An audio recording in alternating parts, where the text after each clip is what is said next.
हम लोगों का 19 साल एज था मात्र उस टाइम में जब हम लोग ये पूजा शुरू किए थे। तो हम लोग शपथ खाए हुए थे उस टाइम में। जो हम लोग अगर कमाएंगे तो 1 महीना का पूरा सैलरी इसमें देंगे, डोनेट करेंगे। भगवती का कृपा है, जो पैसे की कभी ज़रूरत नहीं, इतना नहीं है जो घट गया है। यहाँ पे पैसा ज़रूरत से ज़्यादा ही पैसा रहता है और फंड की कोई दिक्कत नहीं होती है। तो किसी को संतान या अन्य कोई इस प्रकार की बात है तो मैया से वो आराधना किए हैं तो पूर्ति हुई है। मैया उनकी बात सुनी है। दीपावली सामने है, ऐसे में दीपावली के दिन से काली पूजा की धूम अक्सर देखी जाती है। बेनीपट्टी प्रखंड मुख्यालय की बात करें तो बेनीपट्टी के सिरसव गांव में आयोजित होने वाले काली पूजा को लेकर के अक्सर इसका आयोजन चर्चा का विषय रहा है और इस बार भी आयोजन समिति काली पूजा की तैयारियों को लेकर के लगातार अभी जोर शोर से जुटी हुई है। पिछले कई दिनों से यहाँ पर तमाम तैयारियाँ चल रही है और जिस तरह से इस बार कार्यक्रम का प्रारूप है, जिस तरह का आयोजन होने जा रहा है, तो इस बार भी यह पूजा भव्यता का रूप लेने वाला है। हमारे साथ पूजा समिति के तमाम सदस्य, तमाम ग्रामीण लोग यहाँ पे जुटे हुए हैं जो बताएंगे कि पूजा कार्यक्रम का प्रारूप क्या होने वाला है, पूजा की शुरुआत कैसे हुई, इसकी भव्यता कैसी है और इस स्थल का, इस काली जी का प्रभाव कैसा रहा है, ताकि ग्रामीणों को कहीं ना कहीं ये पूजा समिति, ये आयोजन, ये सामाजिक एकजुटता में बांधने में अब तक सफल रही है। सबसे पहले BN न्यूज़ के प्लेटफॉर्म पर मुरारी जी आपका स्वागत है। इस बार का जो आयोजन है कैसा होने वाला है और क्या कुछ प्रारूप रहेगा पूजा का? जी नमस्कार विकास जी। इस बार जो है दीपावली 12 तारीख को है। 12 तारीख के रात में काली पूजा की शुरुआत होती है। 13 तारीख को पूजा और बलि प्रदान है और जो भजन संध्या होगी। 14 तारीख को जो मैथिली के सुप्रसिद्ध कलाकार हैं प्रिया मलिक जी, तो उनका प्रोग्राम है और दिन में कुमारी और बटुक का जो भोजन होता है वो है। और बच्चों के लिए विभिन्न तरह का प्रतियोगिता का आयोजन हर एक साल यहाँ पे किया जाता है। और 15 तारीख को जो है विसर्जन है और जो पूजा और आरती होती है और 16 को प्रतिमा का विसर्जन होगा। हम लोग जुलूस वगैरह कोई नहीं निकालते हैं और बहुत आसानी से और बहुत अस्थिर से, तन मन धन से सेवा करते हैं और यही बगल में बसराजा नदी में उनको विसर्जित करते हैं। तो ये कार्यक्रम का प्रारूप मुरारी जी बता रहे थे और पूजा की शुरुआत के बारे में जब हमने ऑफ द कैमरा बात की थी तो उन्होंने बताया, दीपू जी का नाम बताया था कि ये लोग शुरुआती पूजा से जुड़े हुए रहे हैं। कैसे पूजा की शुरुआत हुई थी, क्या वजह थी?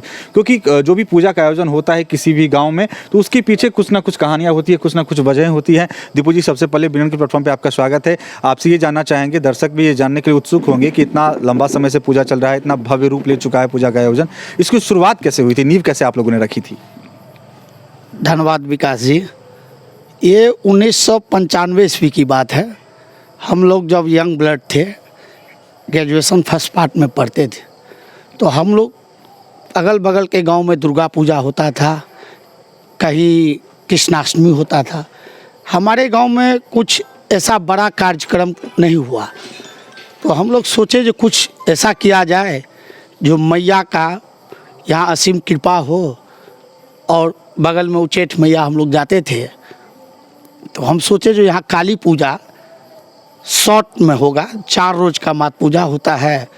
हम लोग जब अगर बाहर कहीं कमाने भी जाएंगे तो दीपावली में रात में चल के आएंगे, छठ तक रहेंगे, ये सोचे। और साथ में भैया दूज भी उसी टाइम में होता है, तो हम लोग सोचे ये शॉर्ट टाइम में ये 4 दिन का पूजा किया जाए। उसी में हम लोग, ये सारे मेंबर हम लोगों के पुराने मेंबर हैं, ये लोग पूरे सपोर्ट किए और पूरा समस्त ग्रामवासी लोग भी हम लोगों को बढ़ चढ़ के सपोर्ट किया।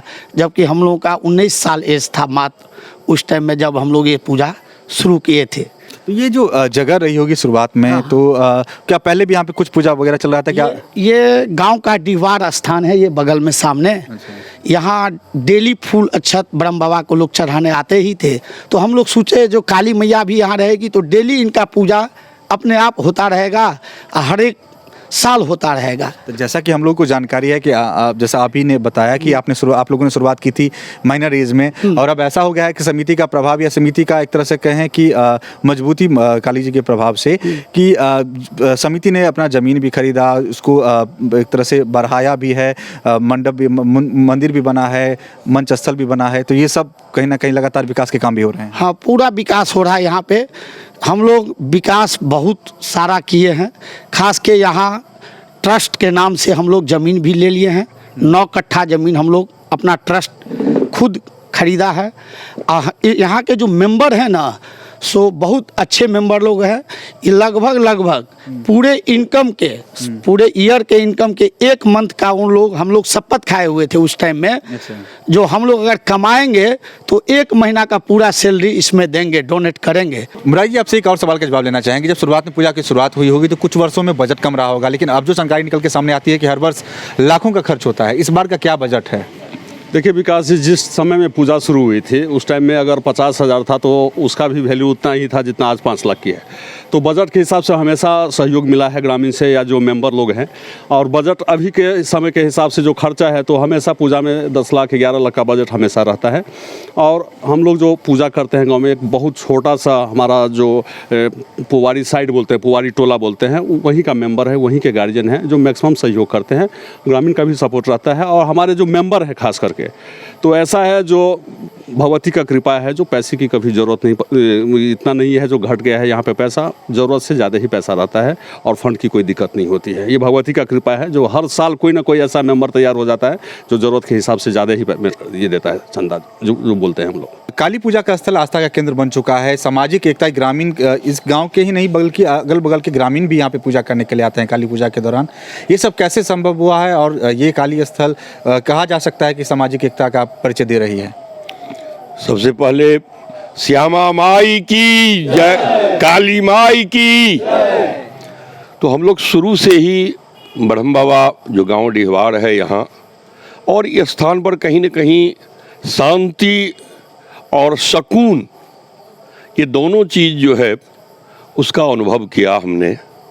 मानसिक रूप से और शारीरिक रूप से श्रम करके ये बहुत बड़ा गड्ढा था यहाँ, तो इसको मिट्टी ला के और ये किए, कोई इंटर पास करके, कोई मैट्रिक पास करके, कोई बीए पास करके, बेरोजगारी उतनी ही थी उस समय में। जो यहाँ बहुत ऐसा देखने को मिला है इधर 10 साल के अंदर में, जो किसी को संतान या अन्य कोई इस प्रकार की बात है तो मैया से वो आराधना किए हैं तो पूर्ति हुई है, मैया उनकी बात सुनी है। तो अगल बगल के गांव के लोग भी यहाँ आते हैं और कुमारी बट्टू भोजन या बलि उसका पाठा का, तो ये सब। इसके बाद यहाँ कोविड जो हुआ था, जिस कोविड में कितनी हानि हुई, तो हम भी गांव में आ गए थे। हम लोगों ने यहाँ पर हमारे ही देखरेख में योगा की शुरुआत हुई और जितने हम लोग थे टोला के लगभग 40-45 आदमी हम लोग मॉर्निंग में 5 बजे से स्टार्ट किए। यहाँ उड़ेन से, बनकट्टा से भी लोग आते थे योगा सीखने के लिए और इस टोले में एक भी कैजुअलिटी नहीं हुई। कोविड ग्रसित लोग आए हैं और यहाँ बैठ के यहाँ योगा करके ठीक हुए, सब मैया की कृपा है। दूसरी बात है जो हम लोगों की एकता जो है, अब इतने तनावपूर्ण जिंदगी में अभी सब कोने में देख रहा है, कोई मोबाइल, कोई टीवी, सार्वजनिक स्थान पर पूरे टोल हम लोग एक परिवार के रूप में शाम के समय में आते हैं। सांस्कृतिक कार्यक्रम हर संडे को होता है, तो सब मैया की कृपा है और भीतर से आस्था इतनी है जो मन से अगर कोई इनसे जो कुछ मांगता है तो निश्चित रूप से मैया वो मुराद पूरा करती हैं। बोलो श्यामा मैया की। तो ये डीओ साहब थे जो कि बता रहे थे कि इस मंदिर का, ये स्थल का क्या प्रभाव रहा है और जैसा कि उन्होंने बताया बहुत सारी बातों को। मैंने भी इससे पहले सुना था कि संतान जिन्हें नहीं प्राप्त हुई थी, बहुत ऐसी कथाएं हैं, ऐसे परिवार हैं जो यहाँ से आकर के मैया से अपनी मनोकामना रखे हैं और उनकी मनोकामना पूर्ति हुई है। तो यहाँ का आध्यात्मिक प्रभाव जो कहें वो देखने के लिए मिल रहा है और जो इस वर्ष का आयोजन है वो भव्यता के साथ आयोजित होगा। कार्यक्रम के प्रारूप के बारे में मुरारी जी ने जानकारी दी, दीपू जी ने बताया कि कैसे पूजा की शुरुआत हुई और डीओ साहब ने बताया कि ये स्थल कैसे ग्रामीण लोगों को एक तरह से सामाजिक डोर में बांध करके, एकजुटता की डोर में बांध करके रखे हुआ है। तो आगामी 12 तारीख से दीपावली के दिन से ये 15 तारीख तक की पूजा का आयोजन होगा। 15 तारीख को विसर्जन है। 14 तारीख के बारे में जानकर सांस्कृतिक कार्यक्रम के बारे में उन्होंने जानकारी दी है मुरारी जी ने कि शुरू की मल्लिका प्रिया मल्लिक जो कि फेमस सिंगर हैं वो यहाँ पर आएंगी। साथ ही मिथिला में रवि प्रेम सागर भी यहाँ पर पहुँचेंगे। 14 तारीख की संध्या आरती के उपरांत सांस्कृतिक कार्यक्रम होगा। 15 तारीख को फिर विसर्जन और 16 तारीख को प्रतिमा विसर्जन बसान। तो आप लोग भी इस भव्य पूजा आयोजन में भाग ले सकते हैं। बेनीपट्टी से सटा हुआ सिरसप जो कि मधुबनी वाले रास्ते स्टेट हाईवे से सटा हुआ है, आप लोग आसानी से पहुंच सकते हैं इस स्थल पे। अगर कहीं पर भी दीपावली के समय में आप घूमने के लिए निकलते हैं तो एक ऐसा स्थल है सिरसप का काली स्थान, जहां पर आप आएंगे तो कहीं ना कहीं सुकून महसूस करेंगे। तो फिलहाल इस वक्त के लिए इतना ही। आप देखते रहे BNN न्यूज। धन्यवाद। अब बेनीपट्टी में झोला प्रिंटिंग की फैक्ट्री, जहां कम खर्च में क्वालिटी वाले झोले बनाए जाते हैं। EMI पर भी यहां से माल ऑन टाइम डिलीवरी ले जा सकते हैं। साथ ही लड़की की शादी में यहां मिलता है मुफ्त में झोला। तो आज ही संपर्क करें श्याम एंटरप्राइजेज, बेनीपट्टी, बेटा बाजार, नियर ग्रामीण बैंक।